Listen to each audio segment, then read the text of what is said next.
നമസ്കാരം ചങ്ങായിമാരെ, എല്ലാവർക്കും സുഖമാണെന്ന് വിശ്വസിക്കുന്നു. ഇന്ന് ഞാൻ വന്നിരിക്കുന്നത് ഒരു പ്രണയ ചിത്രവുമായിട്ടാണ്.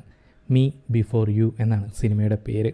ഇന്നലെ ആയിരുന്നു പ്രണയ ദിനം, പക്ഷേ ഇന്നലെ എനിക്ക് ഈ വീഡിയോ ചെയ്യാൻ പറ്റിയില്ല. അതുകൊണ്ടാണ് ഇന്ന് ചെയ്യുന്നത്. ഈ വീഡിയോ ആദ്യമായിട്ട് ഞാൻ 2 പാർട്ടായിട്ട് ചെയ്യാൻ ശ്രമിക്കുകയാണ്. എങ്ങനെ ഉണ്ടാവുമെന്ന് അറിയില്ല. അപ്പോൾ അത് കണ്ടിട്ട് നിങ്ങളുടെ അഭിപ്രായം തീർച്ചയായും പറയുക. അപ്പോൾ ആദ്യ പാർട്ടിലേക്ക് സ്വാഗതം. എന്നാൽ കഴിയുന്ന രീതിയിൽ ഈ സിനിമയുടെ കഥ ഞാൻ നിങ്ങൾക്ക് പറഞ്ഞു തരാം. കൂടുതൽ പറഞ്ഞ് ബോറടിപ്പിക്കാതെ നേരെ വീഡിയോയിലേക്ക് പോകാം.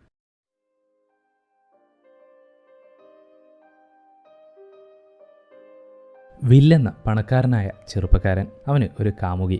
അവളുമായിട്ട് സമയം ചെലവിടാൻ ഒരുപാട് ഇഷ്ടപ്പെടുന്ന ആളായിരുന്നു വിൽ. ഒരു ദിവസം അവന് അത്യാവശ്യമായിട്ട് ഒരു സ്ഥലത്തേക്ക് പോകേണ്ടി വന്നു. ആ സമയത്ത് മഴയായതുകൊണ്ട് തന്നെ അവൻ ബൈക്ക് എടുക്കാതെ ഒരു കാർ ബുക്ക് ചെയ്ത് ഫോണും വിളിച്ചുകൊണ്ട് പുറത്തേക്കിറങ്ങി. വളരെ വേഗത്തിൽ വന്നൊരു ബൈക്ക് അവനെ ഇടിച്ച് തെറിപ്പിച്ചു. അതിനുശേഷം അവൻ്റെ അരയ്ക്ക് താഴേക്ക് തളർന്നുപോയി. ഈ ഒരു കാര്യം ഓർത്തിരിക്കുന്ന വില്ലിനെയാണ് നമ്മളെ കാണിക്കുന്നത്. അതിനുശേഷം നമ്മളെ ലൂയിസിയെ പരിചയപ്പെടുത്തുന്നു. 6 വർഷമായിട്ട് അവൾ ഒരു റെസ്റ്റോറൻറ്റിൽ വർക്ക് ചെയ്യാണ്. പക്ഷേ അന്ന് പെട്ടെന്ന് അതിൻ്റെ ഓണർ അവളോട് പറയുന്നു, ഇനി ഇങ്ങോട്ടേക്ക് വരേണ്ടതില്ല, ഇനി നിനക്കിവിടെ ജോലിയില്ല. അവൾ ആകെ തളർന്നു പോയി. എന്ത് ചെയ്യണമെന്നറിയാതെ വിഷമിച്ചു പോയി. കാരണം അവൾ മാത്രമാണ് അവളുടെ കുടുംബത്തിൻ്റെ അത്താണി. അവൾക്ക് മാത്രമാണ് ജോലിയുള്ളത്. അവളുടെ വരുമാനമാണ് ആ കുടുംബത്തിൻ്റെ മുഴുവൻ വരുമാനവും. ജീവിതം ഒരു ചോദ്യചിഹ്നമായി മാറി അവളുടെ മുന്നിൽ. ഇനി എന്ത് ചെയ്യും? കുടുംബം എങ്ങനെ പോറ്റും? ഒരുപാട് സ്ഥലങ്ങളിൽ അവൾ ജോലി അന്വേഷിച്ച് നടന്നു. ഒരു ജോലി പോലും തരപ്പെട്ടില്ല. അങ്ങനെ അവളൊരു ജോബ് സെൻറ്ററിൽ എത്തിച്ചേരുന്നു. എന്ത് ജോലിയാണെങ്കിലും ചെയ്യും, എന്തും ആയിക്കോട്ടെ, ഞാൻ എന്ത് തരത്തിലുള്ള ജോലിയും ചെയ്യുമെന്ന് അവൾ അവരോട് പറയുന്നു. അവിടെ വച്ച് ഒരു ജോലി ഓഫർ അവൾക്ക് ലഭിക്കുന്നു. നടക്കാൻ വയ്യാത്ത ഒരാളെ ശുശ്രൂഷിക്കണം. നിന്റെ വീടിൻ്റെ തൊട്ടടുത്ത് തന്നെയാണ്, ഒരുപാട് ദൂരമൊന്നുമില്ല, നല്ല പണവും തരും. ഈ ജോലിക്ക് പോകുന്നു എന്ന് അവർ ചോദിക്കുന്നു. തീർച്ചയായും അവൾക്ക് വളരെ സന്തോഷത്തോടെ ഞാൻ പോയിക്കോളാം, അതിന് ഒരു കുഴപ്പമില്ല, ഞാൻ പൊക്കോളാം എന്ന് പറയുന്നു. ലൂയിസയുടെ അമ്മയ്ക്കും സന്തോഷമാകുന്നു. മൾക്ക് ജോലി കിട്ടിയല്ലോ. അവളുടെ അമ്മ പറയും, നോക്ക് ലൂയിസ, നീ ഒരു വലിയ പണക്കാരുടെ വീട്ടിലേക്കാണ് ജോലിക്ക് പോകുന്നത്. അപ്പോൾ വെറും ബോറായിട്ടൊന്നും പോകരുത്, നല്ല ഡ്രസ്സ് ഇട്ടിട്ട് വേണം പോകാനെന്നും പറഞ്ഞിട്ട് ഒരുമാതിരി കാണാൻ കോമഡി ആയിട്ടുള്ളൊരു ഡ്രസ്സ് എടുത്തു കൊടുക്കുന്നു. അതാണെങ്കിൽ ഭയങ്കര ടൈറ്റുമാണ് ലൂയിസയ്ക്ക്. അമ്മ, ഇത് ഭയങ്കര ടൈറ്റാണ്, ഇതെനിക്ക് ഇട്ടിട്ട് പോകാനൊന്നും വയ്യാന്ന് പറയുമ്പോൾ പുള്ളിക്കാരി പറയും, അയ്യോ മോളെ, ഇത് നന്നായിട്ടുണ്ട്, അടിപൊളിയായിട്ടുണ്ട്, ഇത് കണ്ടിട്ട് അവർ നിന്നോട് ഇത് നല്ലതാണെന്ന് പറയുമ്പോൾ നീ മനസ്സിൽ അമ്മയ്ക്ക് താങ്ക്സ് പറയും എന്ന് പറയുന്നു. അങ്ങനെ അവളെ ആ ഡ്രസ്സ് ഇട്ടിട്ട് തന്നെ ഇൻ്റർവ്യൂവിന് പറഞ്ഞയക്കുന്നു. അങ്ങനെ ലൂയിസ ഇൻ്റർവ്യൂവിന് വേണ്ടി പോകുന്നു. ഒരു വലിയ വീട്, ആ വീടിനുള്ളിലാണ് ഇൻ്റർവ്യൂ. അവിടെ ഒരു സ്ത്രീ അവളോട് ചോദിക്കും, എന്താ അതിൻ്റെ പേര്, ഇതിനു മുമ്പ് എക്സ്പീരിയൻസും കാര്യങ്ങളൊക്കെ ഉണ്ടോ? എനിക്ക് ഒരു എക്സ്പീരിയൻസും ഇല്ല മാഡം, പക്ഷേ ഞാൻ എന്ത് ജോലിയാണെങ്കിലും ചെയ്യും. എന്നെ കാണാൻ കുറച്ച് കോമഡിയൊക്കെ ആണെങ്കിലും ഞാൻ അടിപൊളിയാണ്, സ്ട്രോങ് ആണ്, എന്ത് ജോലി വേണമെങ്കിലും ചെയ്യുമെന്നൊക്കെ അവൾ തട്ടിവിടുന്നു. പക്ഷേ അതിനിടയിൽ പാവം അവളുടെ സ്കേർട്ട് കീറിപ്പോകുന്നു. അയ്യോ, ഞാൻ അന്നേരെ പറഞ്ഞതാ ഇത് ടൈറ്റാണെന്ന്. എൻ്റെ അമ്മേ, എന്നാൽ താങ്ക്സ് പറയണമെന്നല്ലേ പറഞ്ഞു. ഞാൻ വരാം വന്നിട്ട് തന്നേക്കാം, ഞാൻ താങ്ക്സ് തന്നേക്കാം എന്നൊക്കെ മനസ്സിലിങ്ങനെ അവൾ പുലമ്പിക്കൊണ്ടിരുന്നു. എന്നിട്ട് അവൾ അവളുടെ കോട്ട് അഴിച്ചിട്ട് കീറിയ ഭാഗം മറയ്ക്കാൻ ശ്രമിക്കുന്നു. നിനക്ക് മുൻപേ ഒരുപാട് പേർ ഇവിടെ ഇൻ്റർവ്യൂവിന് വന്നിരുന്നു, പക്ഷേ ഞങ്ങൾ ആരെയും സെലക്ട് ചെയ്തിട്ടില്ല. ഇപ്പോൾ നിന്നെ ഞങ്ങൾ സെലക്ട് ചെയ്യണമെങ്കിൽ what is so special about you? എനിക്ക് എന്താണ് സ്പെഷ്യലായിട്ടുള്ളത് എന്ന് അവർ ചോദിക്കുന്നു. മാം, ഞാൻ എല്ലാം എളുപ്പത്തിൽ പഠിക്കും, പിന്നെ എൻ്റെ വീട് ഇതിൻ്റെ തൊട്ടടുത്താണ്, അതുകൊണ്ട് ഞാൻ എത്രയും പെട്ടെന്ന് തന്നെ ഇങ്ങോട്ടേക്ക് വരും, ലേറ്റ് ആവില്ല. അതുപോലെ എനിക്ക് ഞാൻ ചായ കൊടുത്തിട്ട് തന്നെ എന്തൊക്കെ പ്രശ്നം ഉണ്ടെങ്കിലും അത് പരിഹരിക്കും. എൻ്റെ ചായ അത്രയ്ക്ക് ഫേമസ് ആണ്, അങ്ങനെ ഇങ്ങനെ എന്നൊക്കെ ഓരോ പൊട്ടത്തരങ്ങൾ ഇങ്ങനെ വിളിച്ചു പറഞ്ഞുകൊണ്ടിരുന്നു. ഇങ്ങനെ ഒരു ലൂസിനെ പോലെയാണ് ലൂയിസ സംസാരിച്ചതെങ്കിലും ആ സ്ത്രീക്ക് അവളെ ഇഷ്ടപ്പെടുന്നു. അതുകൊണ്ട് തന്നെ അവളെ ജോലിക്ക് തിരഞ്ഞെടുക്കുകയും ചെയ്യുന്നു. ലൂയിസയ്ക്ക് പെരുത്ത് സന്തോഷമായി. എന്നിട്ട് അവൾ ചോദിക്കും, എൻ്റെ ജോലി എന്താണ്, ഞാൻ ആരെയാണ് നോക്കേണ്ടതെന്ന്. അപ്പോൾ ആ സ്ത്രീ പറയും, വാ നമുക്ക് വില്ലിനെ കണ്ടിട്ട് വരാമെന്ന്. വില്ലിൻ്റെ അമ്മയാണ് കേട്ടോ ആ ഇൻ്റർവ്യൂ നടത്തിയ സ്ത്രീ.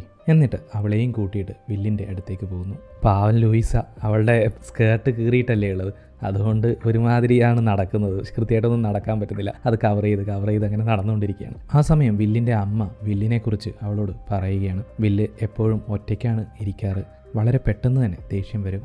ഇനി അതൊക്കെ നീയാണ് നോക്കേണ്ടത്, ഒരു വർക്കറായിട്ടല്ല, അവൻ്റെ ഒരു ഫ്രണ്ടായിട്ടായിരിക്കണം നീ അവനെ സംരക്ഷിക്കേണ്ടത് എന്ന് അവൻ്റെ അമ്മ അവളോട് പറയുന്നു. തീർച്ചയായും മാം, ഞാൻ നിങ്ങളെ നിരാശപ്പെടുത്തുകയില്ല എന്ന് ലൂയിസ അമ്മയോട് പറയുന്നു. അവസാനം അവർ വില്ലിനെ കാണുന്നു. ലൂയിസ, ഇതാണ് വിൽ, ഇതാണ് ലൂയിസ എന്ന് അമ്മ ഇൻട്രൊഡ്യൂസ് ചെയ്യുന്നു. ലൂയിസ മുഖത്ത് നല്ലൊരു ചിരിയൊക്കെ ഫിറ്റ് ചെയ്തിട്ട് ഹായ് വിൽ, ഞാനാണ് ലൂയിസ എന്ന് പറഞ്ഞ് ലൂയിസിനോട് ഹായ് പറയുന്നു. അതിന് മറുപടിയായിട്ട് വില്ല് ലൂയിസയെ നോക്കിക്കൊണ്ട് ഈ രീതിയിൽ വായൊക്കെ കൂടി പിടിച്ച് പറയുന്നു. അപ്പോൾ ലൂയിസയുടെ മൈൻഡ് വോയിസിൽ ദൈവമേ ഇതും കൂടി സഹിക്കണോ എന്ന് ചിന്തിക്കുന്നു. സഡൻ വില്ല് നോർമലായിട്ട് സംസാരിക്കുന്നു. ഹായ് ലൂസിയ, ഞാൻ വിൽ. ബൈ ദ വേ, നിന്റെ സ്കേർട്ട് കീറിയിട്ടുണ്ട്, അത് നീ ഹൈഡ് ചെയ്യാൻ മറന്നുപോയി എന്ന് പറയുന്നു. ലൂയിസ പെട്ടെന്ന് ആ കീറിയ ഭാഗം കോട്ട് ഉപയോഗിച്ച് മറയ്ക്കുന്നു. അവൾക്കിവിടെ എന്താ നടക്കുന്നതെന്ന് ഒരു പിടിയും കിട്ടുന്നില്ല. ആകെ അതിശയപ്പെട്ട് നിൽക്കുകയാണ്. ലൂയിസയെ വെറുതെ ദേഷ്യം പിടിപ്പിക്കാൻ വേണ്ടിയിട്ടാണ് വില്ല് അങ്ങനെയൊക്കെ സംസാരിച്ചത്. നാളെ മുതൽ ജോലി ആരംഭിക്കാൻ പോവുകയാണെന്നുള്ള സന്തോഷത്തിൽ ലൂയിസ വീട്ടിലേക്ക് പോകുന്നു. അവൾക്ക് ആ ജോലി കിട്ടിയതുകൊണ്ട് ആ വീട്ടിലെ എല്ലാവർക്കും ഭയങ്കര സന്തോഷമാവുകയും ചെയ്തു. അടുത്ത ദിവസം രാവിലെ തന്നെ ലൂയിസ അവളുടെ ഫസ്റ്റ് ഡേ വർക്കിന് പോവുകയാണ്. വില്ലിനെ എങ്ങനെയൊക്കെയാണ് കെയർ ചെയ്യേണ്ടത്, അവന് എന്തൊക്കെ മെഡിസിനാണ് കൊടുക്കേണ്ടത് എന്നുള്ള കാര്യം ലൂയിസ നേതൻ എന്ന് പറയുന്ന വ്യക്തിയോട് ചോദിച്ച് മനസ്സിലാക്കുന്നു. അല്ല ചേട്ടാ, വില്ലിന് ബാത്റൂമിൽ പോകേണ്ട കാര്യങ്ങളൊക്കെ എന്താ ചെയ്യേണ്ടതെന്ന് ഒരു പരിങ്ങി നമ്മുടെ ലൂയിസിയ പുള്ളിക്കാരനോട് ചോദിക്കുന്നു. അപ്പോൾ നേതൻ പറയും, അതൊന്നും നീ പേടിക്കണ്ട, വില്ലിന് അങ്ങനെ ഫിസിക്കലായിട്ടുള്ള കാര്യങ്ങളൊന്നും നീ ചെയ്യേണ്ട ആവശ്യമില്ല. വില്ല് കുറച്ച് ഡിപ്രസ്ഡ് ആണ്, അതുകൊണ്ട് തന്നെ അവനെ സന്തോഷപ്പെടുത്തുക, അവനെ ഒന്ന് ചിയറപ്പ് ചെയ്യുക, അവന് ഫുഡ് കൊടുക്കുക, അവൻ്റെ ഒരു ഫ്രണ്ടായിട്ട് അവനെ ഒന്ന് കെയർ ചെയ്യുക, അത് മാത്രം നീ ചെയ്താൽ മതിയെന്ന് നേതൻ അവളോട് പറയുന്നു. അതൊക്കെ ഞാൻ സൂപ്പറായിട്ട് ചെയ്തോളാം എന്നും പറഞ്ഞിട്ട് ലൂയിസ വില്ലിനെ കാണാൻ പോകുന്നു. ഹായ് വിൽ, ഇന്ന് എന്താണ് പ്രോഗ്രാം, എന്തൊക്കെയാണ് പ്ലാൻ എന്ന് നമ്മുടെ ലൂയിസ വില്ലിനോട് ചോദിക്കുന്നു. അപ്പോൾ വില്ല് പറയും, ഇന്ന് മാത്രമല്ല എല്ലാ ദിവസവും എനിക്ക് ഈ വീൽ ചെയറിൽ ഇരുന്നിട്ട് വിൻഡോ നോക്കിയിരിക്കുകയല്ലാതെ മറ്റെന്ത് പണി ചെയ്യാനാണ്. ഇത് നോക്ക് വിൽ, നമുക്ക് പരസ്പരം പരിചയപ്പെടാം. നിനക്ക് എന്താണ് ഇഷ്ടം, എന്തൊക്കെയാണ് നിന്റെ ഇഷ്ടങ്ങളെന്ന് എന്നോട് പറയൂ. അപ്പോൾ വില്ല് പറയും, നിന്നെ പറ്റി ഞാൻ എൻ്റെ അമ്മയോട് ചോദിച്ചു, അപ്പോൾ അമ്മ പറഞ്ഞു നീ ഭയങ്കരമായിട്ട് സംസാരിക്കുന്നു, അതുകൊണ്ട് എനിക്ക് ആ സംസാരം കേൾക്കാൻ ഇഷ്ടമല്ല, നീ വായ മൂടിയിട്ട് ഈ റൂമിൽ നിന്ന് പുറത്തു പോകാൻ നോക്കുക എന്ന് വില്ല് പറയുന്നു. ലൂസിയ വളരെ വിഷമത്തോടെ ആ റൂമിൽ നിന്നും പുറത്തേക്ക് പോകുന്നു. അവൾ ഇങ്ങനെ ആലോചിച്ചുകൊണ്ടിരിക്കുകയാണ്, എന്തുകൊണ്ടാണ് ഇവൻ ഇങ്ങനെ ബിഹേവ് ചെയ്യുന്നത്, എന്തായിരിക്കാം ഇവൻ്റെ പ്രശ്നം എന്നൊക്കെ ഇങ്ങനെ ആലോചിച്ചുകൊണ്ടിരിക്കുകയാണ്. അവൾക്കാണെങ്കിൽ ഒന്നും മനസ്സിലാവുന്നുമില്ല. വില്ലിനെ സന്തോഷിപ്പിക്കുന്നതിന് വേണ്ടിയിട്ടാണ് തന്നെ അപ്പോയിന്റ് ചെയ്തിരിക്കുന്നത്, എന്നാൽ അവനൊട്ട് മനസ്സ് മാറുന്നതുമില്ല. അങ്ങനെയൊക്കെ ചിന്തിച്ചുകൊണ്ടിരിക്കുകയാണ് നമ്മുടെ ലൂസിയ. ഈ ജോലിക്കാണെങ്കിൽ വലിയ കഷ്ടപ്പാടോ കാര്യങ്ങളോ ഒന്നുമില്ല, ഒരുപാട് പണവും കിട്ടുന്നുണ്ട്, വീട്ടുകാർക്ക് ഇപ്പോൾ പണം അത്യാവശ്യമാണ്, അതുകൊണ്ട് അവൾ ആ ജോലി കണ്ടിന്യൂ ചെയ്യുന്നു മനസ്സില്ല മനസ്സോടെ. കാരണം വില്ല് അവളോട് സംസാരിക്കുന്നൊന്നുമില്ലല്ലോ, അതുകൊണ്ടുള്ള ഒരു വിഷമം അവൾക്ക് മനസ്സിലുണ്ട്. അടുത്ത ദിവസം രാവിലെ അലാറം വെച്ച് എഴുന്നേറ്റ് വില്ലിൻ്റെ വീട്ടിലേക്ക് വരുന്നു. അതും കണ്ടാൽ തന്നെ ചിരി വരുന്ന ഒരു വേഷവും ഇട്ടുകൊണ്ട്. Hi, good morning will. പക്ഷെ വില്ല് തിരിഞ്ഞു പോലും നോക്കില്ല. അതേപോലെ തന്നെ അടുത്ത ദിവസവും അവൾ വില്ലിൻ്റെ വീട്ടിലേക്ക് വരും, കയ്യിലൊരു ബൊക്കെയൊക്കെ പിടിച്ചിട്ട്. Hi will, good morning. പക്ഷെ വില്ല് വീണ്ടും മൈൻഡ് ചെയ്യില്ല. അടുത്ത ദിവസം നല്ല മഴയുണ്ടായിരുന്നു, അതുകൊണ്ട് വിത്ത് അംബ്രല്ല ഉള്ളിലേക്ക് വരുന്നു. അവിടെ മൊത്തം വെള്ളം ഒഴിക്കുകയും ചെയ്തു. എന്നിട്ട് വില്ലിനോട് പറയും, ഹായ് വിൽ, ഗുഡ് മോർണിംഗ്. എവിടെ വില്ലിന് ഒരു മൈൻഡും ഇല്ല. ഇതിനെപ്പറ്റി ലൂയിസ തൻ്റെ സിസ്റ്ററിനോട് പറയുന്നു. ആ വില്ലിന് എന്താണ് ഇഷ്ടമെന്നോ എന്തൊക്കെയാണ് വേണ്ടത് എന്നോ ഒന്നും അവൻ സംസാരിക്കുന്നില്ല. ഞാൻ എന്തൊക്കെ ചെയ്തിട്ടും അവനൊന്ന് ചിരിക്കുക പോലും ചെയ്യുന്നില്ല. എനിക്കാണെങ്കിൽ വട്ട് പിടിക്കുന്നു, അവനെന്തെങ്കിലും പറഞ്ഞാൽ എനിക്ക് അതുപോലെ ചെയ്യാൻ പറ്റും, ഇതൊന്നും പറയാതിരിക്കുകയാണ് ചെയ്യുന്നത് എന്നൊക്കെ പറഞ്ഞിട്ട് അതിനെപ്പറ്റി ഓർത്ത് വിഷമിക്കും. അടുത്ത ദിവസം ലൂയിസ വില്ലിൻ്റെ വീട്ടിലേക്ക് പോകുമ്പോൾ വില്ലിൻ്റെ 2 ഫ്രണ്ട്സ് അവിടെ വന്ന് നിൽക്കുന്നുണ്ട്. ഫ്രണ്ട്സ് എന്ന് പറയുന്നതിലും വില്ലിൻ്റെ കാമുകിയും അവളുടെ പുതിയ ബോയ് ഫ്രണ്ടുമാണ് എന്ന് വേണമെങ്കിൽ പറയാം. അവരുടെ 2 പേരുടെയും കല്യാണം ഉടനെ തീരുമാനിച്ചിരിക്കുകയാണ്. ആ കാര്യമാണ് വില്ലിനോട് വന്ന് പറയുന്നത്. വില്ലിന് അവളുടെ ഗേൾ ഫ്രണ്ടിനെ ഒരുപാട്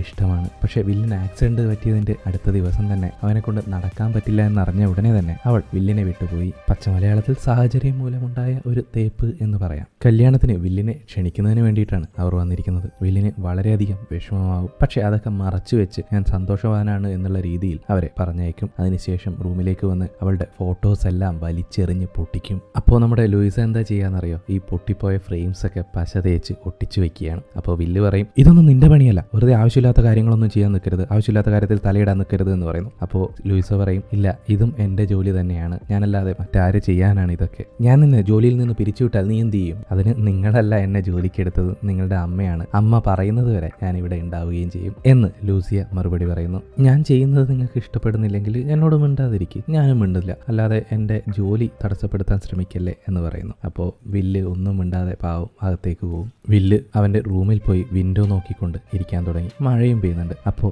മെല്ലെ ലൂയിസ അങ്ങോട്ടേക്ക് വന്നു. ഹായ് വിൽ, നീയല്ലേ എന്നോട് സംസാരിക്കൂല എന്ന് പറഞ്ഞു, പിന്നെ എന്തിനാ ഇങ്ങോട്ടേക്ക് വന്നേ എന്ന് വില്ല് ചോദിക്കുന്നു. അതൊക്കെ വിട്, നമുക്കിപ്പോൾ സിനിമ കണ്ടാലോ എന്നും പറഞ്ഞിട്ട് രണ്ടുപേരും കുത്തിയിരുന്ന് സിനിമ കാണുന്നു. വില്ല് സിനിമ കാണുകയാണോ അതോ ലൂയിസയെ കാണുകയാണോ എന്നറിയില്ല. ഒറ്റക്കണ്ണിട്ട് ലൂയിസയെ ഇടയ്ക്കിടയ്ക്ക് നോക്കുന്നുണ്ട്. പുള്ളിക്കാരിയാണെങ്കിൽ സിനിമ ആസ്വദിച്ചിരുന്ന് കണ്ടുകൊണ്ടിരിക്കുകയാണ്. സിനിമ കഴിഞ്ഞപ്പോൾ ലൂയിസ വാവ് സൂപ്പർ പടം എന്ന് പറയുന്നു. അപ്പോൾ വില്ല് പറയുന്നു മഴ നിന്നു, നമുക്കൊന്ന് പുറത്തു പോയാലോ എന്ന്. അങ്ങനെ രണ്ടുപേരും ഗാർഡനിലൂടെ നടക്കുന്നു. അപ്പോൾ ലൂയിസയും വില്ലും കൂടി സംസാരിക്കുന്നത് സിനിമകളെ പറ്റിയാണ്. എനിക്ക് ആ സിനിമയാണ് ഭയങ്കരമായിട്ട് ഇഷ്ടം. അപ്പോൾ വില്ല് പറയില്ല എനിക്ക് ഈ സിനിമയാണ്. അങ്ങനെ രണ്ടുപേരും മാറ്റി മാറ്റി സംസാരിച്ചുകൊണ്ടിരിക്കുകയാണ്. ലൂയിസയും വില്ലും ഇങ്ങനെ സംസാരിച്ചുകൊണ്ടിരിക്കുന്നത് വില്ലിന്റെ അമ്മ കാണും. ആ പുള്ളിക്കാരിക്ക് ഭയങ്കര സന്തോഷം, കാരണം മകനെ ഇങ്ങനെ കണ്ടിട്ട് ഒരുപാട് നാളായി. വില്ല് ലൂയിസയോട് നിനക്ക് എന്താണ് ഇഷ്ടമെന്ന് ചോദിക്കുമ്പോൾ അവൾ പറയും എനിക്ക് ഫാഷൻ പ്രൊഫഷൻ എന്ന് പറഞ്ഞു കഴിഞ്ഞാൽ ഭയങ്കര ഇഷ്ടമാണ്, പക്ഷെ എൻ്റെ ഫാമിലി ഭയങ്കര പുവറാണ്, അതുകൊണ്ട് അതിലേക്കൊന്നും പോകാൻ സാധിച്ചിട്ടില്ല എന്ന്. അതൊക്കെ വെറും സ്വപ്നമായി മാത്രം അവസാനിച്ചു എന്നും അവൾ പറയുന്നു. അടുത്ത ദിവസം വില്ലിനെ മെഡിക്കൽ ചെക്കപ്പിന് വേണ്ടി കൊണ്ടുപോകും. ഈ വില്ലിന് എന്താണ് പ്രോബ്ലം, ഇതിനി എത്ര കാലം എടുക്കും ശരിയാവാൻ എന്ന് ലൂയിസ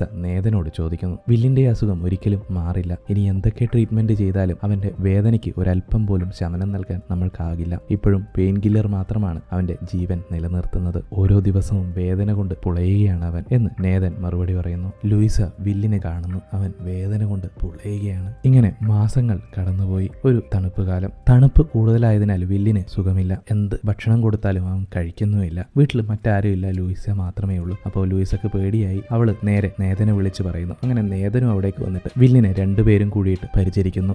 ലൂയിസയ്ക്ക് വില്ലിനെ കുറിച്ച് ആലോചിച്ച് വളരെയധികം വിഷമം തോന്നുന്നു. ലൂയിസ വില്ലിന്റെ ലാപ്ടോപ്പ് എടുത്ത് നോക്കുന്നു. അതിൽ അവൾക്ക് അയാളുടെ പഴയ ഫോട്ടോസും വീഡിയോസും ഒക്കെ കാണാൻ സാധിച്ചു. അപ്പോഴാണ് അവൾക്ക് മനസ്സിലായത് വില്ല് ആക്സിഡന്റിന് മുമ്പ് എത്രമാത്രം ജീവിതം ആസ്വദിച്ചിരുന്നു എന്ന്. അപ്പോഴേക്കും വില്ല് എഴുന്നേൽക്കുന്നു. എനിക്ക് നന്നായിട്ട് ദാഹിക്കുന്നു, കുറച്ച് വെള്ളം തരൂ എന്ന് അവൻ ലൂയിസയോട് പറയുന്നു. അവൾ ഓടിപ്പോയി വെള്ളമെടുത്ത് വില്ലിന് കൊടുക്കുന്നു. അതിനുശേഷം വില്ല് പറയും ലൂയിസ നീ ഭയങ്കരമായിട്ട് സംസാരിക്കൂലേ, ഇപ്പൊ ഒന്ന് സംസാരിക്കുമോ, എനിക്ക് ബോറടിക്കുന്നു. പുള്ളിക്കാരിക്ക് വേണ്ടത് അത് തന്നെയല്ലേ. പുള്ളിക്കാരി പിന്നെ പാട്ട് പാടാനും ഒച്ചപ്പാടുണ്ടാക്കാനും വളം വയ്ക്കാനും എന്തൊക്കെയോ സംസാരിക്കാൻ തുടങ്ങി. വില്ല് തന്നെ നിർത്ത് നിർത്ത് എന്ന് പറയുന്ന ലെവലിൽ സംസാരം തുടങ്ങി. ലൂയിസയുടെ സംസാരം കേട്ട് കേട്ട് കേട്ട് നമ്മുടെ വില്ല് പതുക്കെ ഉറങ്ങി. വില്ലിന് ഇനി എന്തെങ്കിലും പ്രോബ്ലം വരുമോ എന്ന് കരുതിയിട്ട് അർദ്ധരാത്രി പോലും നമ്മുടെ ലൂയിസ വന്നിട്ട് അവനെ ചെക്ക് ചെയ്യുന്നു. അവന്റെ അടുത്ത് തന്നെ ഒരു പുസ്തകവും വായിച്ച് ഇരിക്കുന്നു. പാവൻ ലൂയിസ, അവള് ഉറങ്ങിയത് പോലുമില്ല. നമ്മുടെ ലൂയിസയ്ക്ക് വില്ലിനെ വളരെയധികം ഇഷ്ടപ്പെട്ടു. അവർ രണ്ടുപേരും ഇപ്പോൾ ഭയങ്കര ക്ലോസ് ആണ് കേട്ടോ.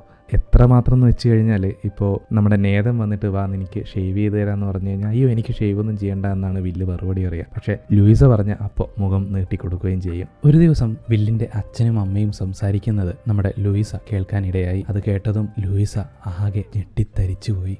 ലൂയിസയെ അത്രമാത്രം ഞെട്ടണമെങ്കിൽ എന്തായിരിക്കും അവർ തമ്മിൽ സംസാരിച്ചത്? അതറിയാൻ ഈ വീഡിയോയുടെ പാർട്ട് 2 കാണുക. അപ്പോൾ ചങ്ങായിമാരെ, പാർട്ട് 2 ഉടൻ തന്നെ വരാം.